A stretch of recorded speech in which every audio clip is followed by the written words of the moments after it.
오늘 말씀은 누가복음 20장 19절에서 26절까지의 말씀입니다. 먼저 제가 이 말씀을 읽어보겠습니다. 서기관들과 대제사장들이 예수의 이 비유는 자기들을 가리켜 말씀하심인 줄 알고 즉시 잡고자 하되 백성을 두려워하더라. 이에 그들이 엿보다가 예수를 총독의 다스림과 근세 아래에 넘기려 하여 정탐들을 보내어 그들로 스스로 의인이 체하며 예수의 말을 책잡게 하니 그들이 물어 이르되 선생님이여 우리가 아노니 당신은 바로 말씀하시고 가르치시며 사람을 외모로 취하지 아니하시고 오직 진리로서 하나님의 도를 가르치시나이다. 우리가 가이사에게 세를 바치는 것이 옳으니까 옳지 않으니까 하니 예수께서 그 관계를 아시고 이르시되 데나리온 하나를 내게 보이라. 누구의 형상과 글이 여기 있느냐? 대답하되 가이사의 것이니이다.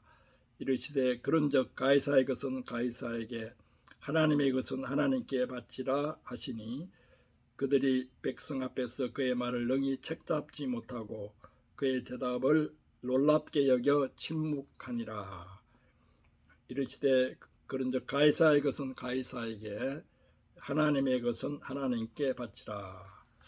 가이사의 것은 가이사에게 하나님의 것은 하나님께 라는 제목으로 오늘 말씀을 생각해 보겠습니다.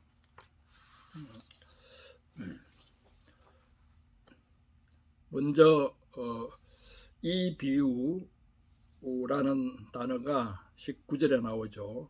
서기관들과 대제사장들이 예수의 이 비유는 자기들을 가리켜 말씀하심인 줄 알고, 이 비유는 앞에 나와 있는 그 비유로서 주인의 주권에 도전한 그러한 종들이 어떻게 하나님의 심판을 받느냐 하는 내용이었습니다.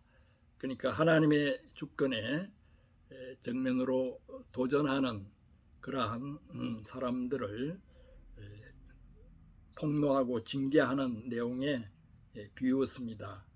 그러자 서기관들과 대제사장들은 예수께서 말씀하신 이 비유가 자기들을 가리켜 말씀하심인 줄 알았습니다. 자기들이 하나님의 주권에 도전해서 스스로 주인 노릇을 하려고 하는 그러한 그들의 형태를 예수님께서 이 비유로 말씀하셨다고 여기고 화가 나서 즉시 예수를 잡고자 했습니다. 즉시 잡고자 했다 하는 데서 그들이 스스로 자기들을 돌아보는 그러한 자기 반성과 회개보다는 오히려 예수에게 책임을 돌리고 조급한 마음으로 잡고자 했던 것을 알 수 있습니다. 그러나 백성들을 두려워해서 예수를 자기들 마음에 원하는 대로 잡지는 못한 그러한 상황이었습니다. 하나님의 주권을 거부하고 하나님의 주권을 받아들이지 않을 때 오히려 두려움 가운데 빠져서 정치적인 그러한 음모를 꾸미고 또 정치적인 그러한 권력에 의지하는 그러한 모습들을 보게 됩니다. 그 상황이 20절에 나와 있는데 이에 그들이 엿보다가 예수를 총독의 다스림과 근세 아래에 넘기려 하여 정탐을 보내어 그들로 스스로 의인인 체하며 예수의 말을 책잡게 했다고 했습니다. 엿보고 있고 또 정탐을 보내고 책잡으려고 하는 이들의 비굴한 모습을 보여주고 있습니다. 그러니까 어떤 진리로서 서로 토론을 하고 진리의 힘으로서 상대방을 설득시키고 진리의 힘으로서 자기들을 입지를 세우고 그런 방향으로 나가지 않고 총독의 다스림과 근세 아래에 넘기려 했다. 그러니까 예수를 진리의 차원에서 이렇게 대하지 않고 정치적인 그러한 권력에 넘겨서 예수를 잡으려고 했다 하는 것을 보게 됩니다.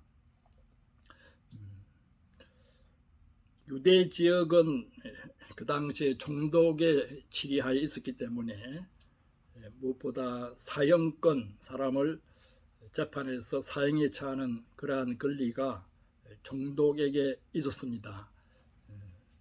그래서 총독의 그러한 정치적인 권력에 예수를 넘겨주려고 하는데 어떻게 하면은 넘겨줄 수 있느냐 하면은 로마 당국에 대해서 반역적인 말을 하거나 로마의 그러한 주권에 도전하는 그러한 말들을 유도해가지고 그것을 책잡아서 반역죄로 로마 당국에 넘기려고 했던 것입니다. 그 당시 이제 로마 총독의 그러한 권세를 이용하려고 하는 그러한 속셈으로 정탐들을 보냅니다. 자기들이 직접 나서기보다는 첩자들을 보내어서 서기관과 대제사장들의 그러한 일파가 아닌 것처럼 꾸며가지고 예수님에게 접근을 했습니다. 그리고 스스로 의인인 채 했다고 했습니다. 스스로 의인인 채 했다. 여기서 의인이라고 하는 것은 그 당시 백성들이 존경하고 의인으로 여겼던 그러한 사람들인 것처럼 했다고 했습니다. 아마 그 당시의 백성들이 의인으로 여겼던 그러한 사람들은 로마 당국에 대해서 일종의 독립운동을 하던 그러한 민족주의자들, 특별히 제롯당이라고 하는 열심당원들이 그렇게 했는데 그러한 열심당원, 제롯당인 것처럼 꾸며서 예수에게 접근을 하면서 로마의 그러한 행포에 대해서 함께 분노를 터뜨리는 척 하면서 예수에게 접근했는지도 모르겠습니다. 무엇보다도 먼저 이들은 예수님을 굉장히 칭찬하는 척 했고 또 예수님에게 배우려고 하는 척 하고 있습니다. 그들이 물어 이르되 선생님이여 우리가 아노니 당신은 바로 말씀하시고 가르치시며 사람을 예모로 취하지 아니하시고 오직 진리로서 하나님의 도를 가르치시나이다.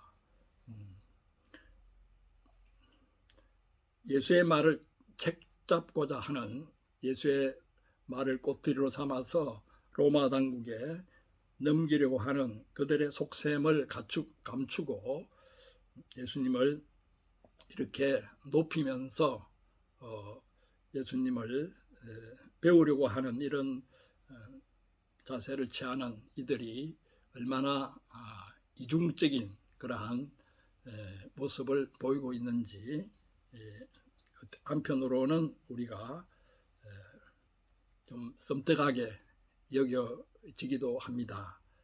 이와 같이 정치적인 그러한 음모를 꾸미는 자들이 얼마나 선한 가면을 쓰고 그들의 음모를 획책하는지 오늘 말씀을 통해서도 느낄 수 있습니다.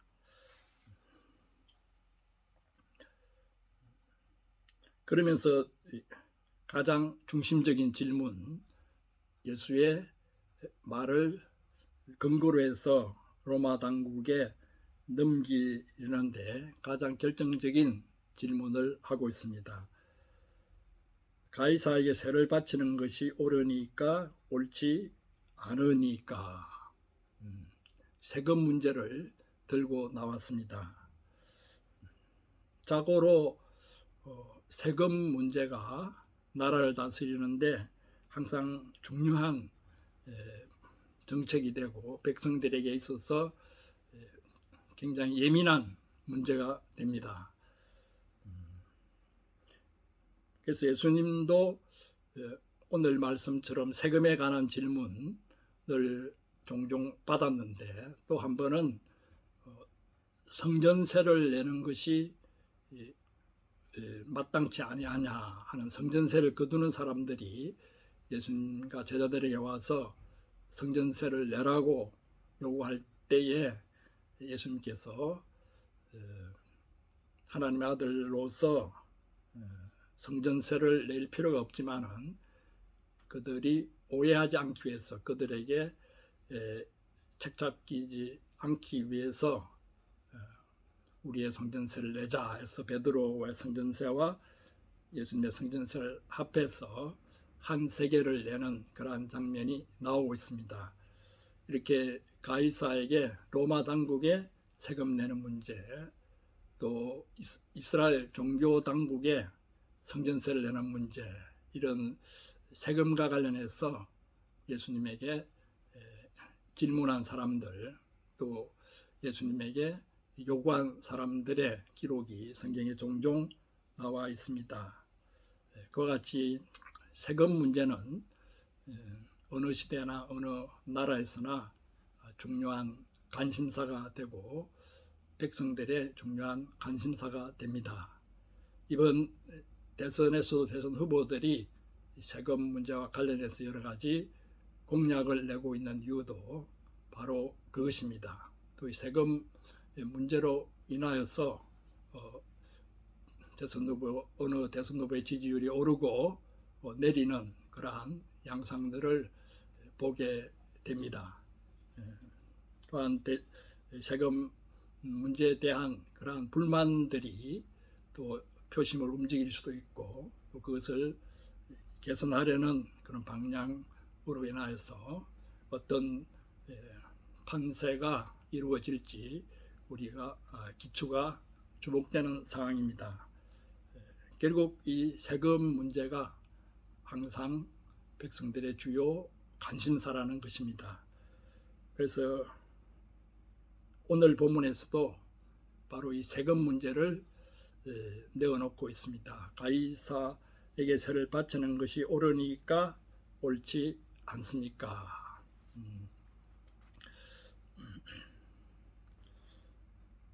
그러니까 민족주의적인 독립운동을 하는 그런 입장에서는 가이사에게 세금을 바치는 것은 로마 당국에 협조하는 것이고 그것은 이스라엘 민족의 자존심을 상하게 하는 것이다 라는 그러한 뜻이 되겠고 또 가이사에게 세를 바치지 마라 이렇게 하면은 로마 당국에 도전하는 것이 되기 때문에 로마 당국에 또 로마법에 어긋나서 어려움을 당하는 그러한 처지로 떨어질 수도 있습니다.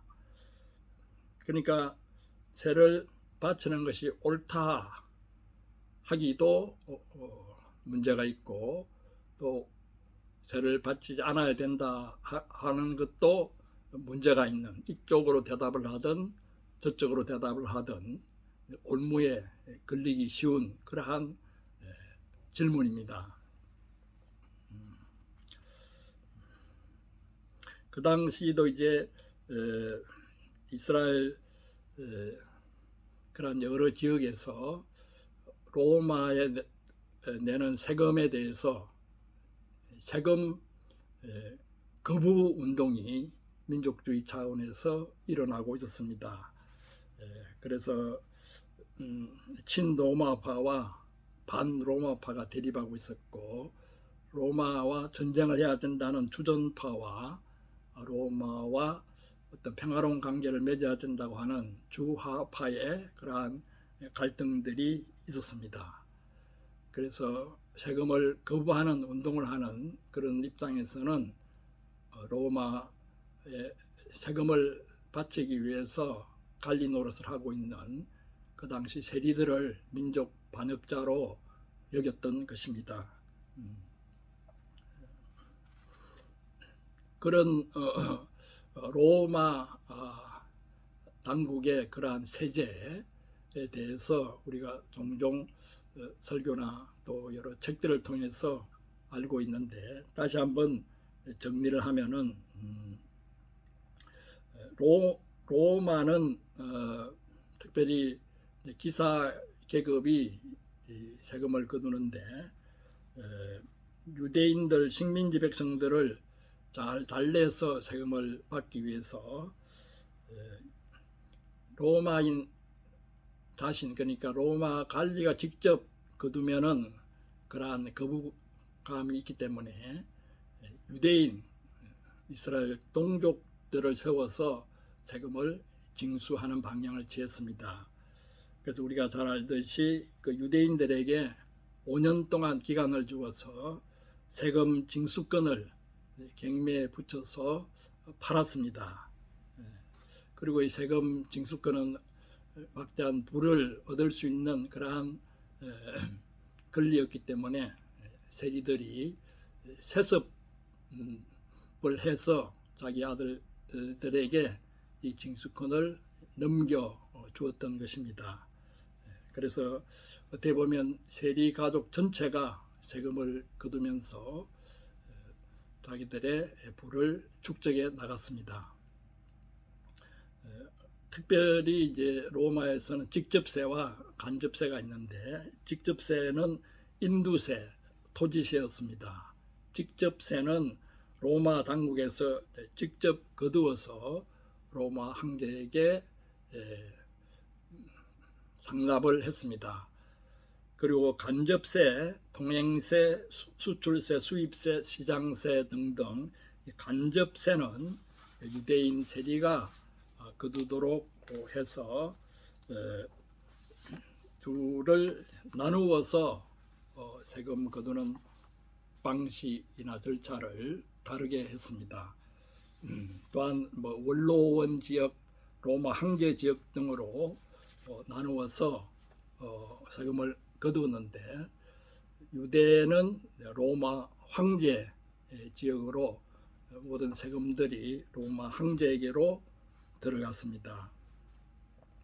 인두세라고 하는 것은 로마와 전 식민지 남자 14세, 여자는 12세부터 65세까지의 모든 사람이 바쳐야 될 세금입니다. 또 장물세라는 것이 있는데, 곡식인 경우는 곡식의 10분의 1, 일종의 11조죠. 곡식의 11조를 바치도록 했고, 기타 작물, 포도주, 기름 등등은 5분의 1 세금을 내도록 했습니다. 또 소득세는 1년에 개인이 취득하는 소득의 100분의 1을 내도록 했습니다. 이와 같이 로마에 바치는 세금들의 대략은 이러했고, 또 이스라엘 종교 당국에 바치는 유대인들의 세금은 중요한 것으로 11조가 있었고, 그 다음에 성전세가 있었습니다. 성전세는 20세 이상의 이스라엘 남자들이 해마다 2드라크마에 해당하는 성전세, 성경에서는 반세겔이라고 했는데 그 은하의 반이 되겠습니다. 그 성전세를 내어야 했습니다. 그래서 성인 남자가 5명 있는 가정이라면 10드라크마의 성전세, 그러니까 5세겔을 성전세로 내어야만 했습니다. 그래서 성전세 징수원들이 집단으로 돌아다니면서 가가호호 성전세를 거두기도 했습니다. 그런 중에 성전세 징수원들이 예수의 제자들의 공동체를 만나서 성전세를 왜 내지 않느냐, 그렇게 따졌던 것입니다.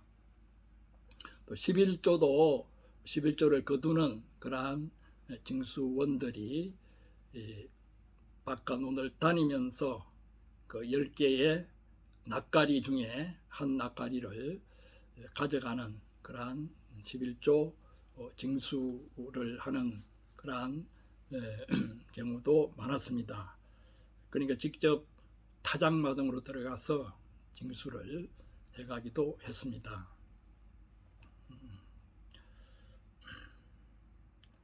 그래서 11조와 성전세는 하나님의 백성으로서 이스라엘 당국에 내야 되는 당연한 의무입니다.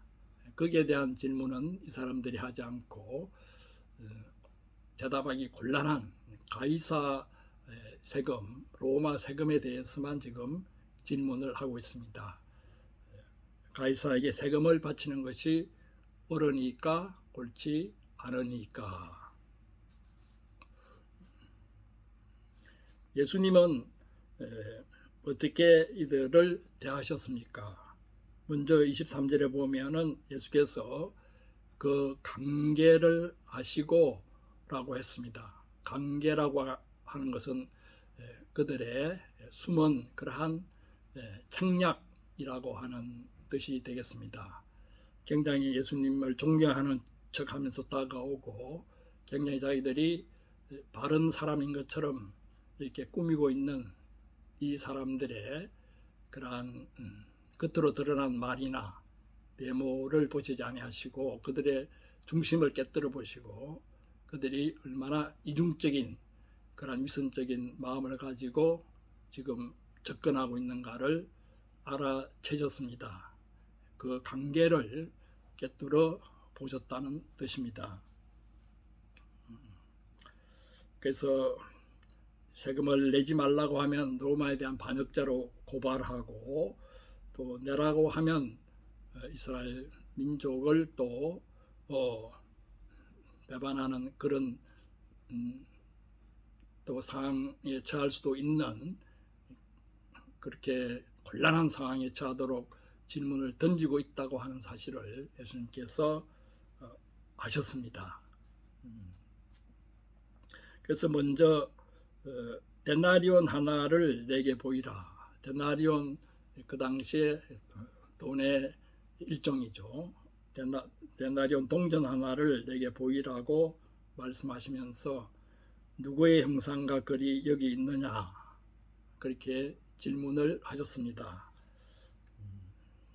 그 당시 데나리온 이 동전에는 디비르 황제 AD 12년에서 37년 사이에 재위했던 디비르 황제의 얼굴이 화상이 새겨져 있고 디비르 황제를 찬양하는 글이 새겨져 있었습니다.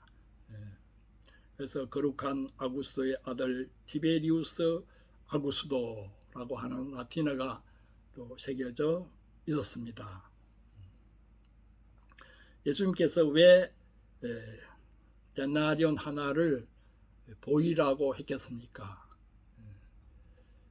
그 데나리온의 가이사의 그러한 화상 얼굴과 글이 새겨져 있었기 때문에 그것을 환기시키기 위해서 데나리온 하나를 보이라고 했던 것입니다. 사실은 가이사의 이러한 화상, 가이사의 얼굴이 동전에 뿐만 아니라 곳곳에 새겨져 있었습니다. 로마 군인들의 깃발에도 새겨져 있었는데 황제의 얼굴이 그려진 깃발은 사실은 예루살렘 성으로 들어올 수 없었습니다. 그것은 우상 숭배가 되기 때문에 유대인들로서는 용납하기가 힘들었습니다. 그래서 황제의 얼굴이 그려진 깃발을 들고 군인들이 예루살렘 성으로 들어오려고 할 때에 유대인들이 그 깃발을 내리라고 항의하고 시위를 하기도 했습니다. 이런 갈등이 있자 빌라도 총독 같은 경우는 캄캄한 밤중에 몰래 그 그 깃발을 들고 유대인들의 시위가 잠잠해진 틈을 타서 들어오기도 했습니다. 그런 그 가이사의 화상인데 그 화상이 데나리온 동전에 새겨져 있었던 것입니다.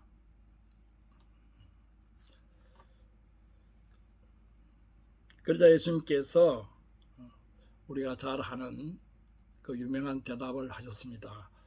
가이사의 것은 가이사에게, 하나님의 것은 하나님께 바치라. 가이사의 것은 무슨 뜻이겠습니까? 데나리온 하나를 보이라고 했죠. 그리고 누구의 형상과 글이 여기 있느냐 이 질문을 했고 가이사의 것이라고 하는 대답을 들었습니다. 그러므로 이 가이사의 것은 가이사의 형상과 글이 새겨져 있는 그 데나리온을 말하는 것이죠. 또 그 데나리온으로 지불해야 되는 세금을 말하는 것입니다. 그래서 가이사의 것은 가이사의 형상과 글이 새겨져 있는 것이다 하는 의미가 담겨 있습니다. 그러면 하나님의 것은 하나님께 바치라. 하나님의 것은 무슨 뜻이겠습니까? 하나님의 형상이 담겨 있는 우리의 마음과 영혼과 몸을 가리킵니다. 하나님의 것은 하나님의 형상이 그려져 있는, 하나님의 형상이 담겨 있는 우리의 마음과 영혼과 몸을 가리킵니다. 그래서 가이사의 형상과 글이 담겨 있는 이 가이사의 것은 가이사에게 바치고 그 돈으로 지불해야 되는 세금은 가이사에게 바치고 하나님의 형상이 그려져 있는 우리의 마음과 영혼과 몸은 하나님께 바치라. 바로 그러한 의미가 되겠습니다. 여기서 가이사의 것에 대해서 좀 또 하나님의 것에 대해서 그동안 막연하게 우리가 생각했는데 오늘 말씀과 생각을 그 묵상을 통해서 좀 더 분명하게 우리 마음에 다가오게 됩니다. 그러니까 하나님의 형상이 새겨져 있는 우리 마음과 영혼과 몸은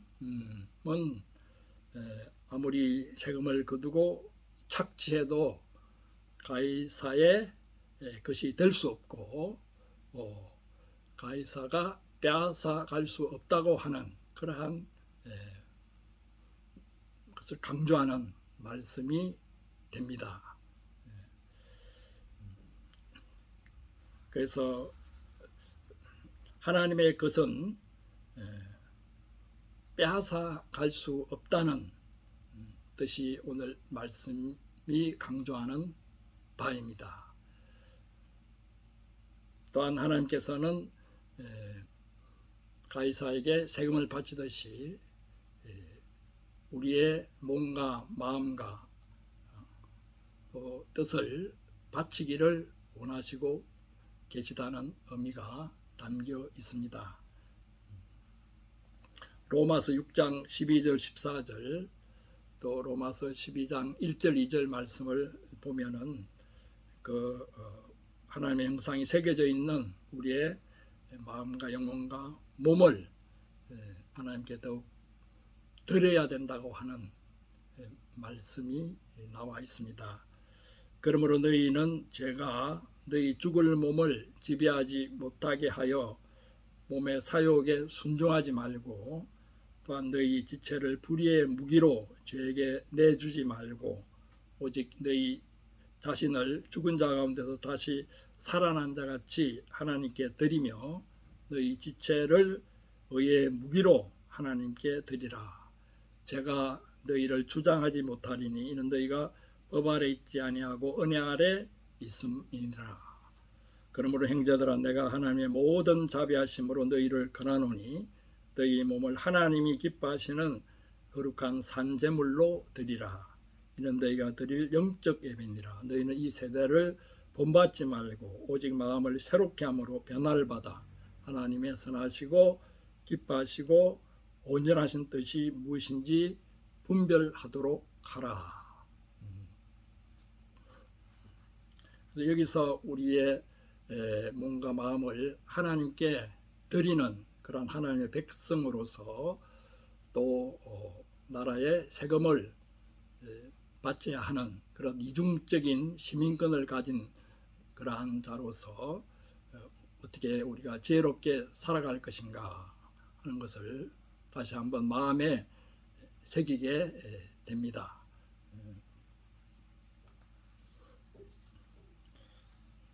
이러한 예수님의 지혜로운 대답에 서기관과 대제사장들 또 그들이 보낸 첩자는 예수의 말을 능히 책잡지 못하고 그의 대답을 놀랍게 여겨 침묵했다고 26절 말씀에서 말하고 있습니다. 그래서 예수님은 결국 이들의 강교한 대답을 지혜롭게 빠져나간 셈이 됩니다. 이것을 논리학적인 용어로는 뿔 사이로 빠져나갔다 그렇게 말을 합니다. 이쪽으로 대답을 하면 이쪽 뿔에 치이고 또 저쪽으로 대답하면 저쪽 뿔에 치이는데 예수님께서는 그 뿔 사이로 지나가는 그런 지혜로운 대답을 통해서 그들의 관계가 목적을 이루지 못하도록 했던 것입니다.